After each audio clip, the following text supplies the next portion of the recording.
Welcome, everyone, to It Tastes Different Gaming Podcast, the podcast with three different flavors coming from three different gamers. I am your host, Nick Irwin, and I want to welcome my co-host, Patrick Smith and Shane Eisterhold. Hey, Patrick, where can they find us? Well, the first place you should check out is our website at ittastes.different.com. This is the place where you can subscribe to all of our streams and connect to all of our social media sites. You can also find us on Facebook at It Tastes Different. We're also on Instagram at It Tastes Different PC. And then last but not least is Twitter, where you can find us at It Tastes Diff. What's on the menu for today? Well, we tried the sashimi with Ghost of Tsushima. Ghost of Tsushima is an action-adventure game developed by Sucker Punch Productions and published by Sony Interactive Entertainment. It features an open-world type game. It follows a samurai on a quest to protect Tsushima Island from the first Mongol invasion of Japan. All right, now can we talk about spoilery stuff? Because I've got questions for you guys. Right? Yep. I think that's now is the section. If you haven't beat the game and you don't want to be spoiled, I would probably vacate the premises now because we're going to unleash the samurai all over this game. We're going to basically we're going to talk about everything and anything that we want to, which is including spoilers. So now is your time. Leave now or you've been warned. So I think Nick, since Nick beat it, he gets to talk about the first spoiler in the game. He beat it first out of the whole group of us. That's true. That's true. All right. So I want to know at the end of the game. All right. So that I'm going to go straight to the end. At the end of the game. So during the game, just to give a little context, during the game, you're with your uncle. Your family has been killed and your mom died earlier and your dad died in combat when you were younger, and you were raised basically by your uncle. Your uncle's pretty much your father at this point in a certain aspect. And you go into battle with the Mongolians at the beginning of the game, and he gets captured. You rescue him, and you're kind of with him. But during the game, you kind of learn to be, you are a samurai, which is very noble and, meets an enemy head on. But as you progress through the game, you kind of learn to be a ninja in a sense, sifting through the shadows, which is not what a samurai is supposed to be. And your uncle does not like this, right? And so he pretty much, within the game, he pretty much says, you're no longer my son, and the main characters like, that's fine, whatever, we'll go our separate ways, and in the end meet your uncle again in combat. Now at the end of the game, once you beat him in combat, you have two options. One is to kill your uncle, and one is to not kill your uncle. So I want to know from Patrick and Shane what options they choose. I will tell you what option I chose. I chose to kill him. So, Patrick, what option did you choose? I let him live. I was like, no, I can't kill him.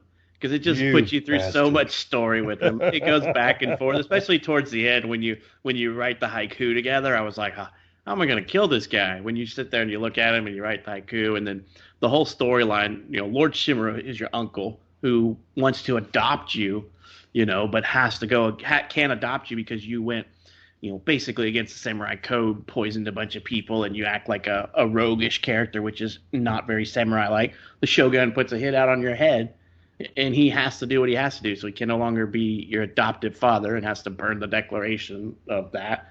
I was like, no, I can't. He's through, you can see that he's in pain the whole time, but he's trying to kill you. So, I didn't. That was such a sad moment. It really was. It was like, when you're right. Yeah, especially the haiku. And your uncle does not want to do this.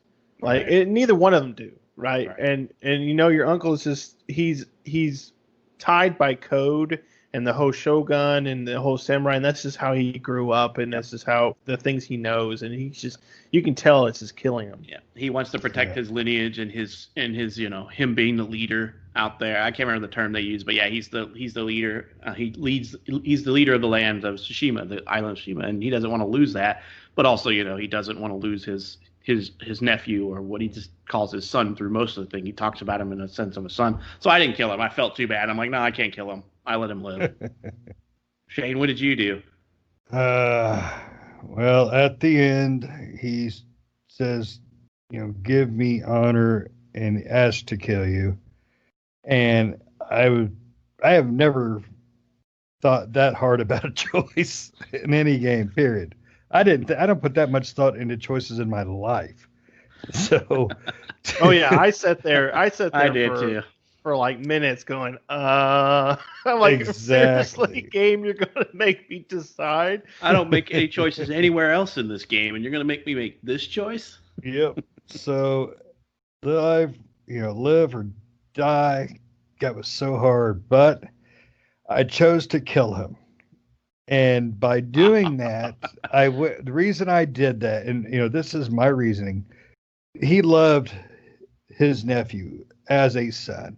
I mean, you literally felt that through the game as they progressed more into the story about the characters and the situation that put those two in the position that they were, and that at the end, everything he did was for his uncle, for his people, for his land, for their lives. But at the end, he's called a traitor.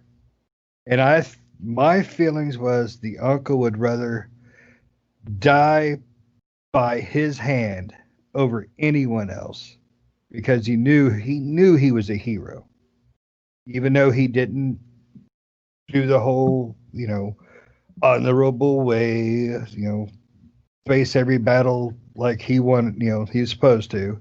It felt like he really wanted, that to be the way to go. It freaking sucked when I did it. It really did. I mean, like I said, that was the toughest choice, because if you let him live, then he has, and you'll have to tell me, Pat, because you're the one who picked him to live. Then he has to live with knowing that his son, his nephew, but who he loved like a son, is a wanted criminal, is labeled a traitor of the people, is Ronin. Yeah, to me, I don't think he want that.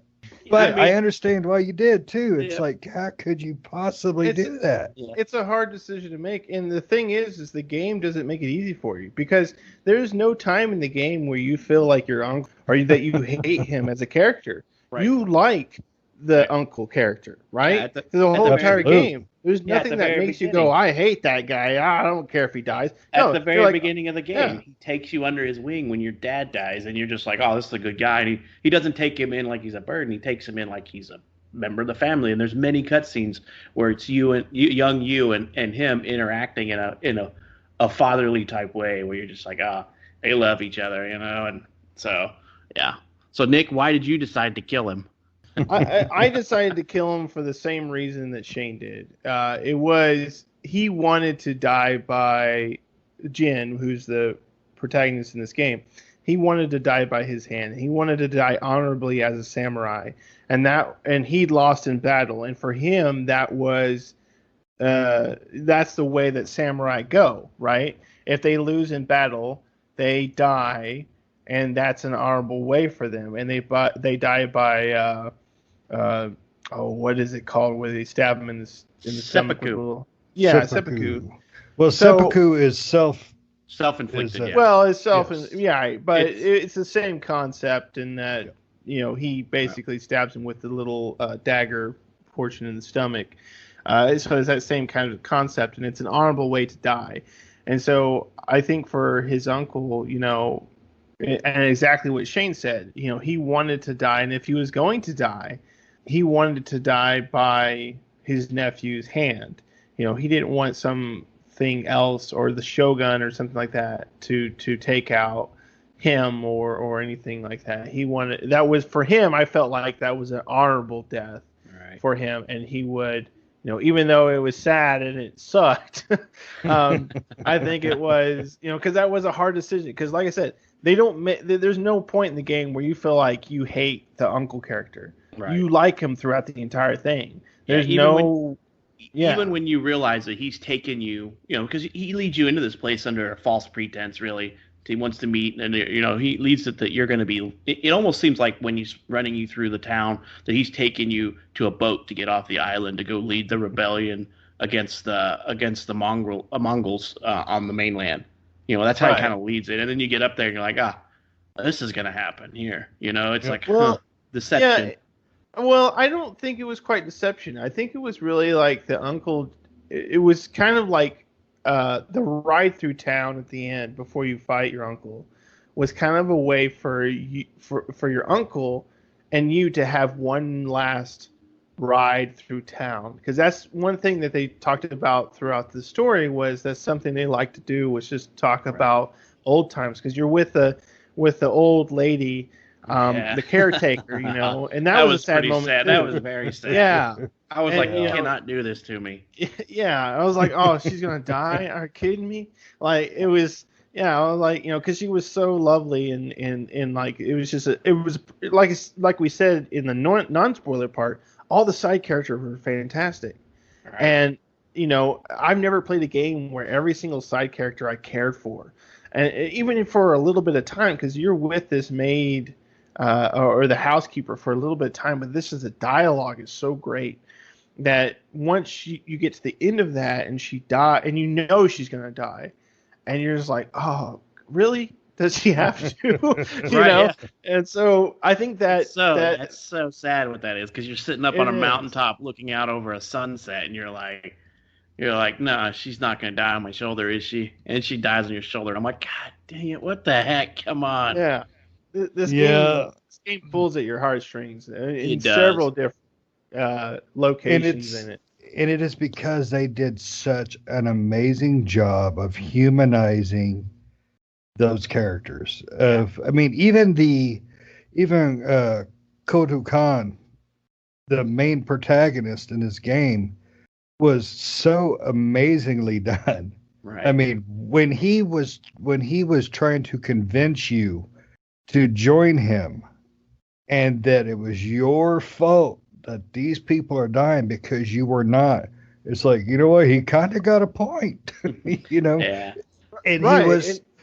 he was not cartoonish of a character. He wasn't. He was so well thought out and voice acted.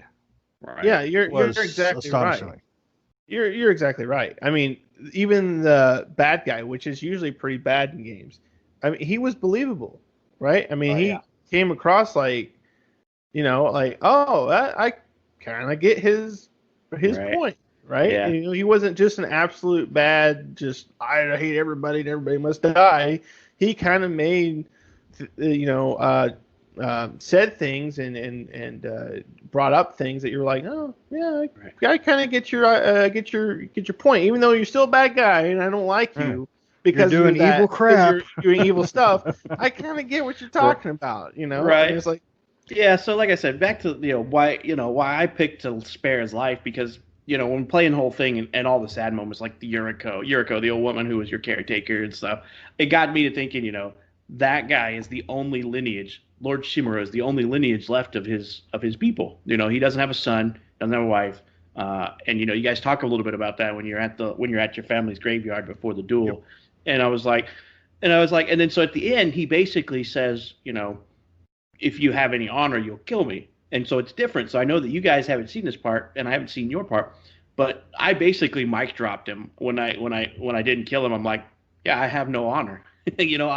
I didn't kill with honor. I killed these people with poison and from the shadows. So I basically just said, you already said it. I have no honor, so I spare your life. So, and that's pretty much how I left it. I'm just like, he'll go on to rule Tsushima as their Jin or whatever they call it, and he'll be the leader. If we kill, I figured if I killed him, then the Shogun would put somebody in that place that could be just an asshole and not go against the people that you care about as Sakai. So that's a good way. That's a good way of thinking about it, And I never put the thought into what happens after he dies. My only thought was what happens to me as Jin, as the protagonist. It's right. And I mean, that's a good way of thinking about it. If I would have put that much thought into it, I might have changed my mind. But I also love the uncle's character so much that I wanted him to be happy. I wanted him to die with the honor that, he wanted. Right. But like I said, if I'd have put that thought into it, boy, that'd have been a harder choice for me. Right. Yeah, well, and killing the uncle is a sad part too. I mean, like when you stab him and kill him, the uncle's crying, Jin's crying. It's like start the sad strings, Right. on it's like I'm like, oh man, come on now. Oh, hell yeah. Especially when they bring up the option. When that option comes up on the screen. And it's Son not of a a... yeah. I And just wanted funny- to throw. That's the part where I wanted to throw my controller at the PlayStation. Say, screw you, man. I'm done. That's I'm where not you. playing That's anymore. where you end the game right there. Nope, I'm not gonna do it. Like I ain't doing it. Yeah, it's like no, because I like this guy. I like the uncle. Yeah, all the other choices you have in the game are like conversational choices that don't really have any effect on the game. They're just like how you would answer the question, and they're all timed. What I found was funny was that this option had no timer on it. You could sit there and stare at it for like half an hour if you wanted to. It's because they knew people would. They knew I people did. were going to sit there and go, like, why are you making this stuff to me? And yeah, and basically the whole time this is going on, you're in your family's graveyard, and the cherry blossom tree is like losing leaves around you. It's a typical typical what I would consider Japanese scene with the beautiful cherry blossom trees just losing their leaves all around you, and you're just like, I'm not killing this guy. I'm not killing it. Right. So I was like already to the point to where I was like, I am tired of seeing the people in this game that I care about die, so he's not dying. Right, and you fight the area that you're talking about that you fight at. That's where you and your father sparred, and that's where you and your uncle sparred when you were younger. Right. So it's a sparring ground for that's grown up through the generations, and it's just like And I think again, I think that aspect before the fight was regardless of the outcome, that was you and your uncle's ride through town and ride through your family, and just having that together moment through that part, right? Yeah. It wasn't because either one of them was spiteful or anything like that. It was just that, hey, ride with me, let's have this together moment. Right. But like I said, I thought there was a little bit of deception because he leads up, in my opinion, he leads you to saying they need the ghost. And, and he's talking about there's a boat full of soldiers going to the mainland and they need the ghost. So that's why I was like, this deception part. But like I said, even with the deception part, I wasn't like mad or angry at him. I'm like, he has to do what the Shogun tells him, or the Shogun revokes his ability to be the leader of Tsushima. So, I wasn't that angry at him with that.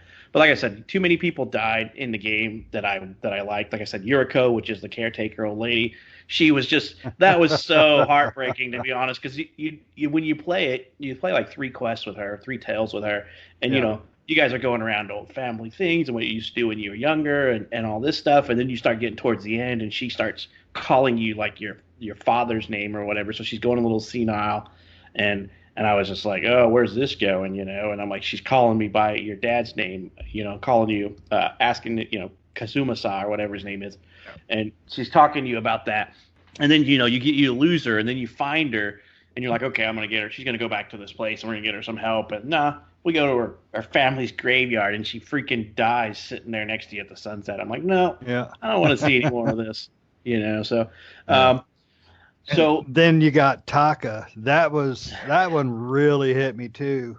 And he was such a in the real short time that you had him, you did watch him evolve so much. Right. And you see why he wasn't like your typical, in that character position. Typically you get some sort of kind of a simpleton who doesn't know anything and, not quite right in the head kind of person is what they typically put in his situation as far as character development. But what they did with him was fantastic. He was just a brother that was overprotected. Right. Yeah, he almost feels like your little brother when you're playing with him. Exactly. You're trying to get him to do more stuff when his sister Yuna is just like trying to be the overbearing, protective sister, and you're just like, no, let him do this. He'll be fine. I'll watch him. Let him grow. Let him be a man. And when he dies, and that's another sad part too, because when he dies, it's your fault. Well, yep. Not just that, but when he dies, and then Yuna's like, was he, was he brave? Was he brave or whatever? He And died Jed's with like, honor. he died with honor, and I'm like, I was on the couch and I'm like, damn right he did, because that's what I think. Died like a man. Yeah, he had the option to kill me. Yep, he had the option that he could kill me and go free, and he said, nope, not today, and tried to attack the Khan, and for me, yeah, those are all great, but the death that almost made me quit the game. And Nick didn't get this when I told him I was so mad at the end of Act 2, the beginning of Act 3, I wanted to quit the game. They killed my horse. I'm sorry. That horse was like my pet. That horse was like my pet, man. There's so many missions where you're doing it, and at the end of the thing, the horse is like goading you on, or you're like taking a nap on the horse, and I'm like, oh, this is his pet, these are the best friends, and the whole thing. And at the end of Act 2, when you're running away from the burning castle because your uncle's trying to kill, you were captured, and you're trying to get away, and your uncle has told everybody that, if you to get you, to try to keep you from escaping, they shoot the horse. They shoot the horse in the rear twice with arrows, and I'm like, they better not. They better not kill my horse. They better not, because you name him, you pick him, you name him, you put saddles on him. I named mine Nobu. And the whole time I'm like, Nobu. You get interacting with him. He's like, oh, you're a good horse, Nobu. You're a good friend. And just do all the stuff that happens. And then at the beginning of Act 3, with you interacting with your horse. Yes, you're sleeping with your horse, and you give him an elbow to wake up. It's like. And then Act 3 starts, and the horse is like, slowing its trot down, and I'm like, if they kill this horse, I'm done. And then the horse stumbles a little bit, and then it collapses, and I'm like, no, can't kill my horse, don't kill my horse, and then he dies, and the game starts. Act 3 starts with you standing over his grave, and I actually stopped. I'm like, I'm done. I'm not playing right now. They killed my horse. I'm done for the night. And I didn't play the rest of the night. I came back the next day, but I was so mad. That actually helped me discover a hidden secret in the game, if you will, because when when it loaded back up and I'm standing at the horse's grave, one of the little swipes that you can do on the big pad in the middle of the PlayStation is you can do the bow, and I bow, and it says bow at 10 hidden shrines, and I'm like, what? There's also a hidden achievement to where you can play the storm song on the flute at his grave. Oh, see, I didn't know that. Dang it. So it was very sad, and I was like, oh, that's my pet. You can't do that. And then to add salt to the wound, you get this decrepit looking horse that's like half dead, and you get that dang thing through like 90% of the last part of the, 90% of the last part of the Act 3. You don't get a better horse until the act's almost over. Right, and then you get to name that horse. And the thing I hated about that part, I didn't mind that the horse died, and it was evil it was bastard. Sad. I know, it was sad, but I was like, whatever. The thing is like the beginning of the game lies to you because he goes, "This is your horse. You will play with him throughout the entirety of the game," and you're like, "Okay." Right. And then he dies, and you're like, "What, you liar!" Right? You bastard. And then you get the new horse, and they tell you the same thing, and you're just like, yo, when's this one die? Right? I believe you. Are you going to kill this one in the last scene of the game? But so in all honesty, he ran around.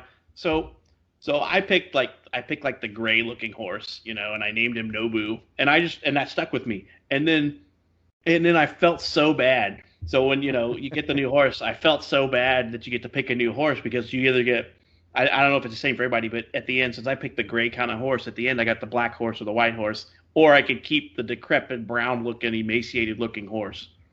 I almost picked that one. I almost picked the emaciated brown one because I felt so bad for him, but I picked the black one. I think I got a white one. It was a pure white one, and then I think it was a black one, and then the horse the brown horse. Yeah. I picked the white horse. I took the white stallion. Yep, I did not pick the brown one.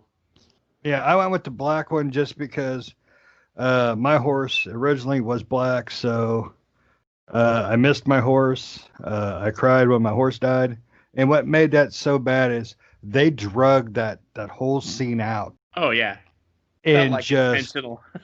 Oh yeah, it was like I'm gonna make these people just cry and join the, the PETA. It's right. like Come on. So sad. I mean, they did, because when you get shot when you're running away from the castle in the rear twice, and I'm like, he's still booking. He might be all right. We'll just pull the arrows out when we get where we're going. And That's right. And then Jin's passed out on the horse, and the horse is stumbling and just trying to make another step and another step to get a little bit further and further away. And I'm just like, you guys are killing me here. So and it did. It sucked. And like I said, and then I was mad at the crappy emaciated brown horse that I got and ran around with through most of Act 3 until the end, until like a story or two, a couple of stories before the final story mission, to where you get to pick a new horse. But by that point, I felt almost bad enough for the emaciated brown horse to pick him, but I didn't. I didn't feel that bad. But I felt bad. Yeah. Well, I kind of wonder what would have happened if you would have picked him, because it was clearly that horse had some issues. Well, yeah, he was missing hair. He looked like he was half burnt. I don't think anything would happen. He would have just been with that horse. You know, I don't know. I think there might be something with it, but you did get all the achievements, so right. Probably not. It's not, unless you just get something like something. I don't know, but I wouldn't have been able to get platinum if there was some hidden achievement like Golden Heart, pick the emaciated half-dead horse or something.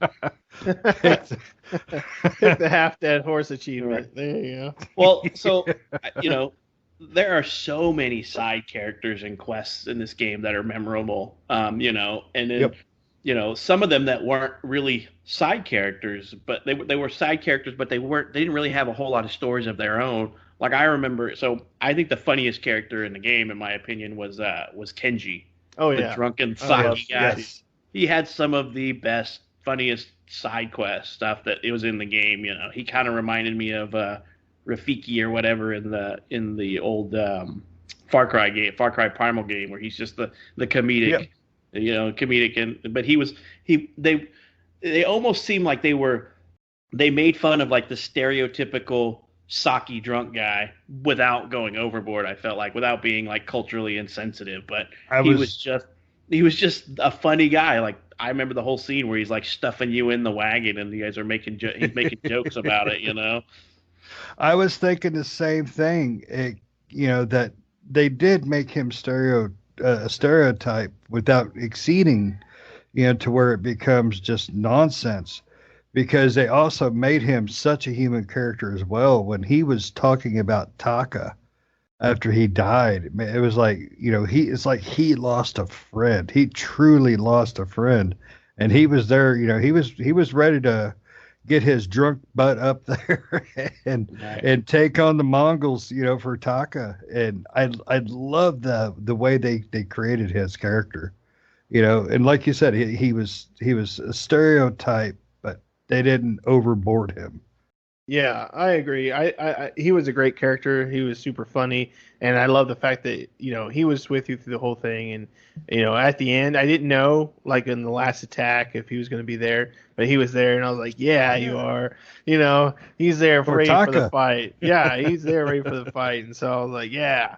And I loved his quest, and I loved his character, and like I said, I played with the Japanese voice acting, and he was great in that too. I mean, it kind of reminded me of those funny anime characters that you actually find funny.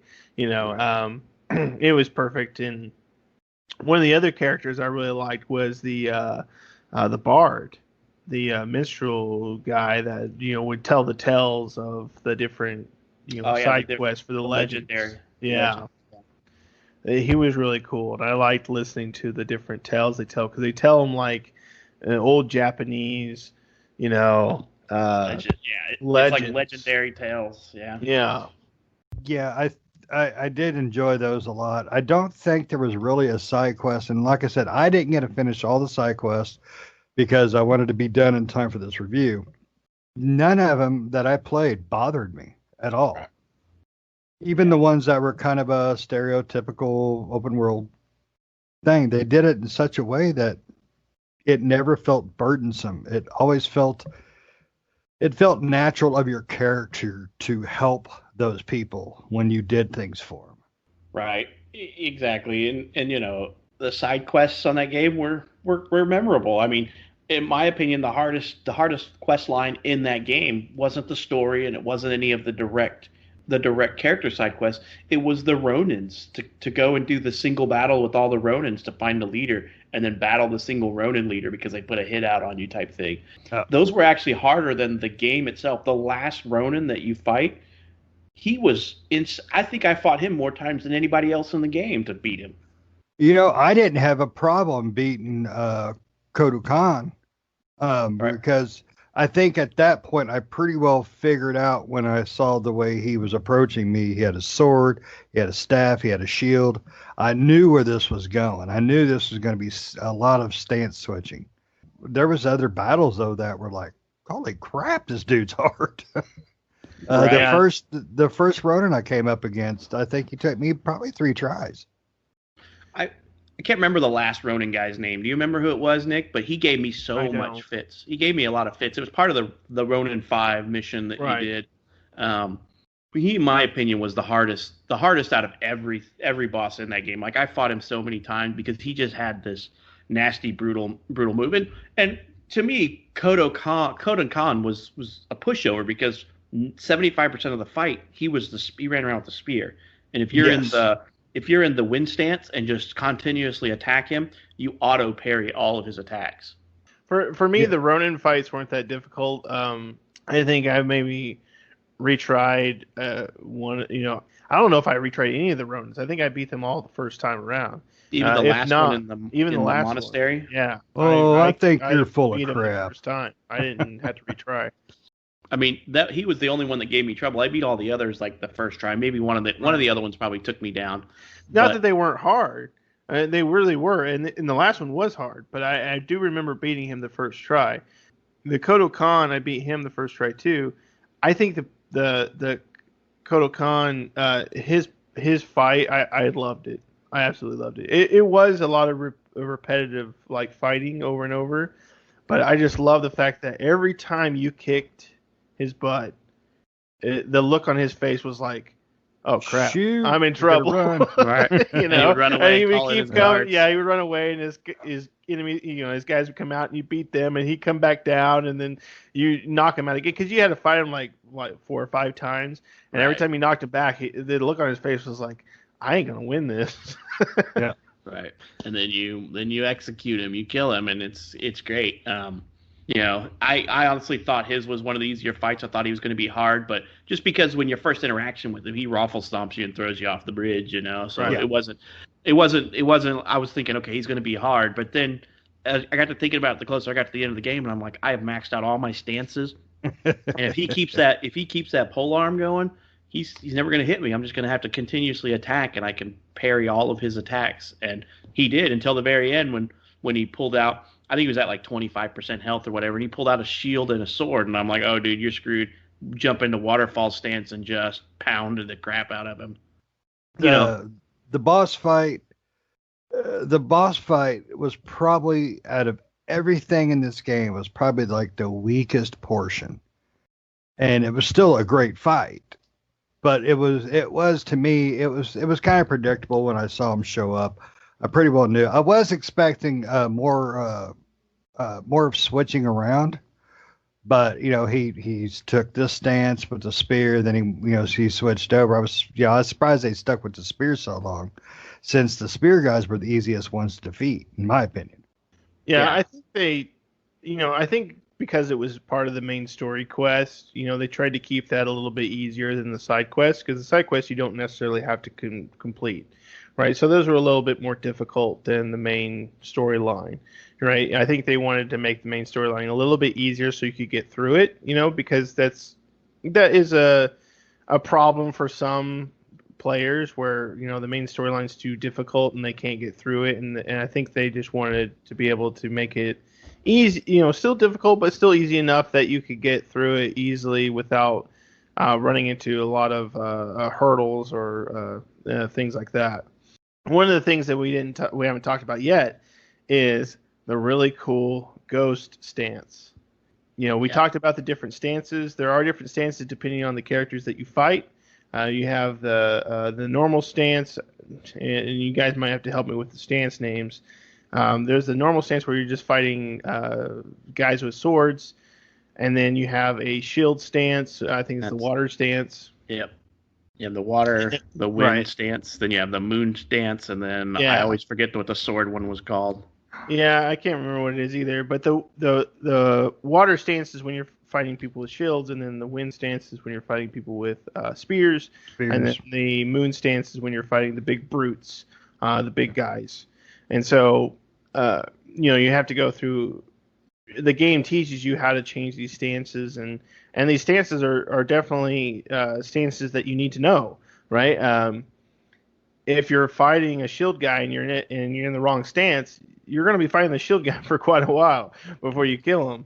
But if you move to that stance, in this case for the shield people, the water stance, you're going to stagger them because you can stagger them after so many hits. You're going to stagger them quickly and be able to defeat them. Right, But yeah. one of the stances that you do unlock towards the end of the game is the ghost stance, where you have to get so many successful kills in a row without getting damage, and then you can go into this ultimate killing machine stance. Yeah, one shot, one kill, one swing, one kill. Yeah, and the whole, everything goes like, the wind blows, the thunderstorms, and the rain comes down, and everything you're just, turns and red. everybody's scared of you. All right. And that's really cool. Yeah, the screen turns red. Yeah, I'll be Basically like a honest. bloodlust. I thought it was weak. I really didn't. I love the combat so much. I never really used it that much. I use it all the just time. As soon as Yeah, it me was too. maxed out, I was like, boom. Oh yeah. no! As soon as I maxed it, I used it, but I just didn't put thought into building it up. I liked. My thing was I'd run into a horde, I'd do a jump, throw out my kunai, and then I would go straight for the big dude. I'd run for my brute or my big shield and fire sword guy. That was my pattern on pretty much everything. See, my pattern was always I would go in and do the standoffs because the standoffs allow you to basically stand off with the first bad guy you run into. And what it is that you go into a stance ready to attack, and they go into a stance ready to attack. But then they'll fake you out sometimes, like they'll jump at you, like they're going to swing. And if you swing too early, they basically tear off all your life, and you have like just a little bit of life left. And vice versa. If you go too late, they hit you and you don't get to go. But what ends up happening is by default you can put skill points into this and get 3 back-to-back kills. So basically the first guy comes in at you, you swing and you kill him, and then another guy runs in from the background and you just do another swing and kill him, and then the third guy runs in and you do the same thing, and you can get a piece of armor that when you fully upgrade the armor, it's the Clan Sakai armor is the one that it is. It allows you to do up to 5 of those. And so I'd run into a camp that has like 7, 8, 12 people, and I would kill half of them with standoffs, and then by the time I killed all them with my standoffs, my ghost stance is up, and I'm just like, all right, I'll just finish off another 3 or 4 of you with ghost stance, and then I didn't do a lot of the stealthing towards the end of the game. I was like, I'm such a freaking beefed up character. I'm just gonna walk in here and just start killing people. And then, like Nick said, when you learn to do the stances properly, when doing the RT and then the triangle or the square, the X or the circle, you just know which is which for your stances, and you immediately swap to it without even thinking a lot of times. Yep. So. That was a really good. I didn't use the kunai a lot, to be perfectly honest with you. I used the sticky bombs more than anything. And then, early on I used the smoke bombs since you could do assassination within the smoke. Yeah. I didn't use the smoke at first. I just, because I tried to approach as much of the game as possible as straight up samurai. I wanted to, walk in there. Got my helmet on, got my face mask, got my sword. All right, let's do this. But man, near the end, it's like, I'm going to sneak through here. I'm going to stab this dude, and then I'm going to come up here, and I'm going to shove an arrow in this dude's back. But, one thing I expected from the game, and I'm glad I'm wrong. One thing I expected from the game is, I know a little bit about Japanese culture when it comes to samurai and ninja. I was expecting this to be something like a history starting point of the ninja character, because ninja were developed by farmers to defeat the samurai. That's how ninjutsu came about. And so I kind of thought they were going to do something with that because, they were leading you to these stealthy areas, and, they encouraged you in areas to be stealthy and to, assassinate from behind and hide in the shadows. And I was kind of hoping that they were going to do that. And I'm glad they didn't, because I truly love the ending. But I don't know, I was kind of hoping so. And the last stance was the stone, water, wind, and moon. Yeah, it's kind of weird. You would think that they would do something else along the lines of the elements, and then they throw moon in there. You're like, moon, moon stance. I guess it's because you're kicking the big guys to the moon. Oh my God! How many times did you take an extra hit, or spend a minute to walk near the cliff, or get the guys to climb up the tower with you just to kick them off? Well, I did never do that, as evident by the conversation that we had the other day, because I went through the whole game and beat everything and got all the little towns freed, and then I realized when looking at the trophies that one of the trophies is you have to do fall damage. So I ran around out in the open world forever because I had already killed and took over all the towns trying to find some Mongols to kick off a cliff. And I was like, are you kidding me? I missed this one. I did not pull somebody up on a roof and kick them off a roof or something by this chance, but I guess not. So I had to run around the open world probably for 20 minutes trying to lure some Mongols into a cliff or hilly area so I can kick them off. Yeah, so, and that was like my favorite thing right there. Yep. I mean, we could go on and on about this game, is because as everybody can tell, we love this game. One of the things we haven't talked about is like one of the major plot points is your best friend, childhood friend Rizzo. I don't know how to pronounce his name, but it's R-Y. Yuzo. The R is Yuzo. So he betrays you. He's a friend. He's a Ronin because he couldn't become his childhood friend. You and him were both in basically in a tournament to become, so that you're in a tournament and the winner could become a samurai type thing. And that was Yuzo's only chance to become a samurai, not necessarily yours because of your uncle, but you ended up, winning the tournament style thing, and Yuzo couldn't become a samurai, so he became a Ronin. He ended up with the Ronins, and you find him partially through the game after the Khan is attacked, and his other Ronin are starving, and you try to help him out. And then he ends up betraying you.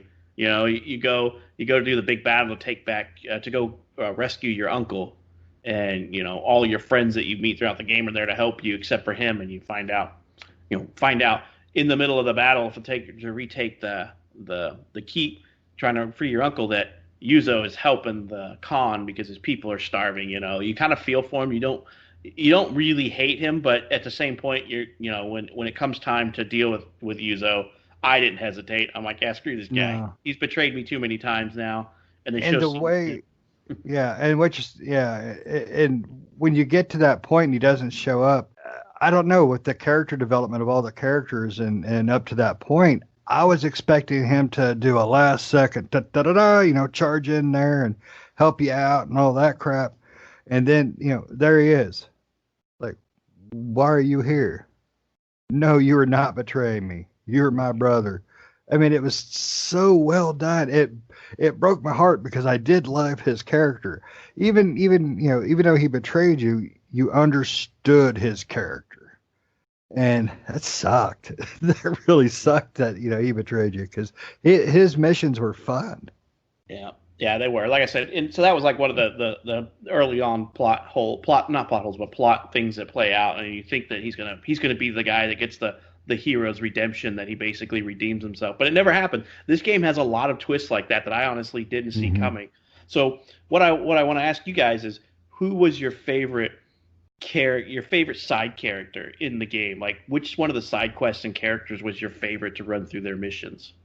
Well, far as character, I wouldn't say their quest, but far as character themselves, I really loved Yuna's character.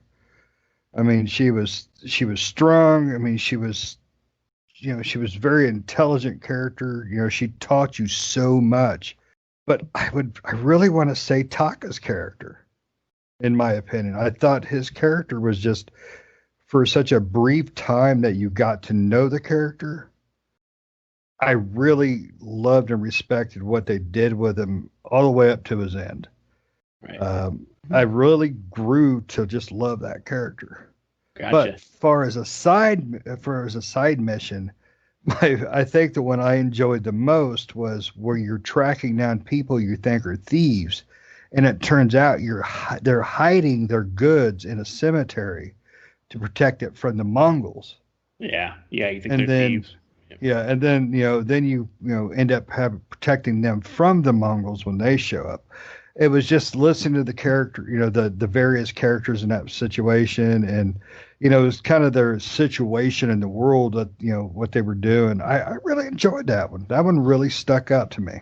That's funny that you mentioned that because I think a lot of the non character based side quests, the ones that aren't based on your group of friends Mm-hmm. or cohorts, you end up seeming like you cause more harm than do good. It kind of reminds me of the one where you go to the woman's house in Act Three, and outside of the little base, outside of the little keep, the Mongol camp, and you basically are saying, "Hey, I'm here to help," and she's afraid of you because you're the ghost, and she knows that you poison people, and so they're sick and they need food, and you go raid the Mongol camp for food and medicine. You come back, and the Mongols have burned the place down, and you didn't get to save her. They end up killing her.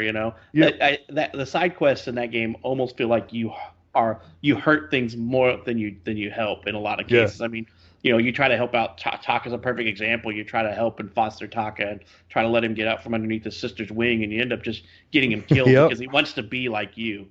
Consequences of actions is a lot of what this game throws Yeah. at you. So Nick, what do you think? Like maybe favorite side character or side quests related to a character in this game?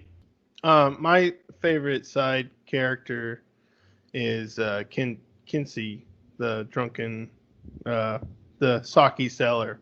That Kenji. Yeah. Kenji. I love Kenji, and I love those side quests, and I think that was, I don't know, I just like that character a lot, and I thought that character was funny, and I like the side quests, and he got in trouble a lot, but he was a cool dude. He was just trying to help. Yeah, in his own way. In his own way, right? And most of the way was not good, but I just like that character a lot because you could feel like that character, like you said, he was trying to help, right? And he wasn't good at it, but you could tell he was trying. Right. Yep. Yeah, that's funny. Yeah, because he did. A few times you get in there and you're just like, this guy's a screw up and he's doing this stuff on purpose. But in the end, you're like, all right, he's trying to help. Yeah. He's trying to do good. For me, it was probably Ishikawa. His storyline to me was the most intriguing because, and honestly, it threw me for a twist. The whole thing with Ishikawa and Tomoe. Yes. You're going through there, and the whole time you're tracking Tomoe from Act 1 all the way through Act 3, and some part in Act 2, before she jumps off the ledge, she almost makes it sound like there's some deviousness in Ishikawa, like he's going to kill you, because Tomoe acted all innocent, like she didn't do anything wrong, and he tried to kill her, and you're just like, is this true? Are they playing me against each other? That was kind of my most intriguing. And in the end, you don't really know the whole dynamic of there. It leaves it pretty much open because Tomoe escapes and leaves on a ship, but leaves behind her bow, basically signifying that she's leaving behind the way of the bow. But that storyline to me was probably my favorite because of that whole twist. Because I honestly thought it was going another way, where he was just like this weird or assassin style character was just going to kill me because she basically led me to believe, and I believed her for some reason, that he would kill me if I gave him the chance, So that was my favorite. That was kind of my favorite storyline. Right. One of the things that did surprise me, I don't know if you guys even noticed, there's no romance in this game. I thought I was going to bring that up. That like Yuna or even one of the other ladies would be like, okay, there's going to be a romance between Jin and somebody else, but they don't lead into any of that. There's none of that in the game, which I didn't miss. It's not something that I feel is necessary for most games, but it's something that I didn't really realize until at the end of the game. I'm like, oh, there was no romance options in these open world RPG games. Like, it seems like a lot of them are trying to shove down our throats at sometimes. See, I think you're wrong in a way. I think there was a romance between Yuna and Jin. I don't think it was. How do I put this in a way that doesn't sound dumb as heck? I don't think it was in a way that you typically expect. I think they did have a romance blooming, creating through the entire thing. Because at the end, ready for the big battle, Jin was like, sit with me for a while longer. And get a little drunk. Yeah, and and I think that there was a romance developing between the two, but I think they both had the priorities of the situation well enough. They knew the situation well enough to put that on the back burner to, keep that somewhere else without, so it doesn't interfere and mess with their heads, because when she's out there, fighting, he's out there fighting, they don't want to have to worry about each other that way. Right. And I mean, that's where I seen it. I do feel there was something between the two of them, but it would seem like it because in the beginning when you first meet her and you go into the first battle, you guys drink a bunch of sake and get drunk before the first battle. And you're like, that's not something two people preparing for battle should do. But they do that. And they talk about life and they talk about Taka and all this stuff. And then they do before every battle. You pretty much sit with her and you guys talk or just enjoy each other's company. But it wasn't like a bounce chicka wow wow type thing. It was more just it's just a here we go. They're hanging out and you do get that, but then you feel like the ghost has to be the ghost, and Yuna doesn't feel that she's necessarily worthy because she's a thief, and the whole time that keeps coming up. She's a thief. But that was an interesting. Nothing ever came of that. I thought, there might be something between Tomoe and him, or Yuna, or any of the other female protagonists that were in the game, and or even male protagonists. Because hell, even Genji. You do see a lot of Jin booty in that game. Oh God, yeah, that's one thing I could have done without. That's probably the only time I bake for the blur. How many times did you have to use the hot springs and you're like, oh. Yeah, I just picked up my phone during that time. I'm like, all right. He took pictures. Nick was taking pictures. He picked up his phone, did. took pictures. He's like, are there 20 hot tubs? I'll post them on social media later. He's like, screensaver.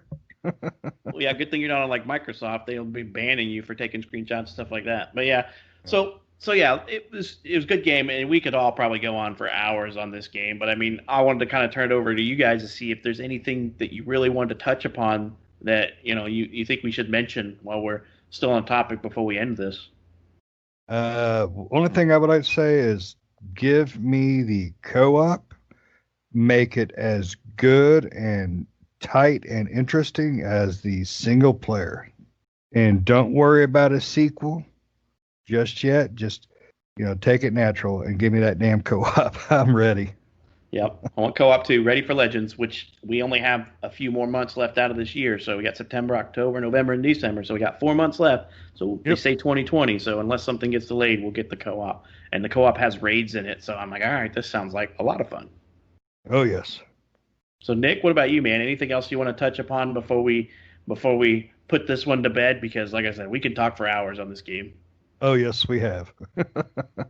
No, not really. Yeah, I love this game, and I think it's a great game. And like I said, I think it deserves a 10 out of 10, and I think it's a perfect game. And I hope, I do want to see some DLC, but I really hope for a sequel, and I hope Sucker Punch continues to evolve this game or continues this franchise into the future. So that's what I'm really hoping for. Awesome. Well, guys, this was, I guess, a great game. We all enjoy it. Hopefully you guys pick it up too to support these studios so that they know that we love their games and want more of them. We've got tons more on this topic, that we'll discuss internally, and feel free to hit us up on social media and say what, let us know what you guys did or at the end of the game and why you chose to either spare or kill your uncle, or what you thought was some of the worst parts of the game or the best parts of the game. Me for me it's the horse. For some other people it might be something different, but we look forward to see what you guys have to say. We will catch up with everybody on the next episode. Have a good evening.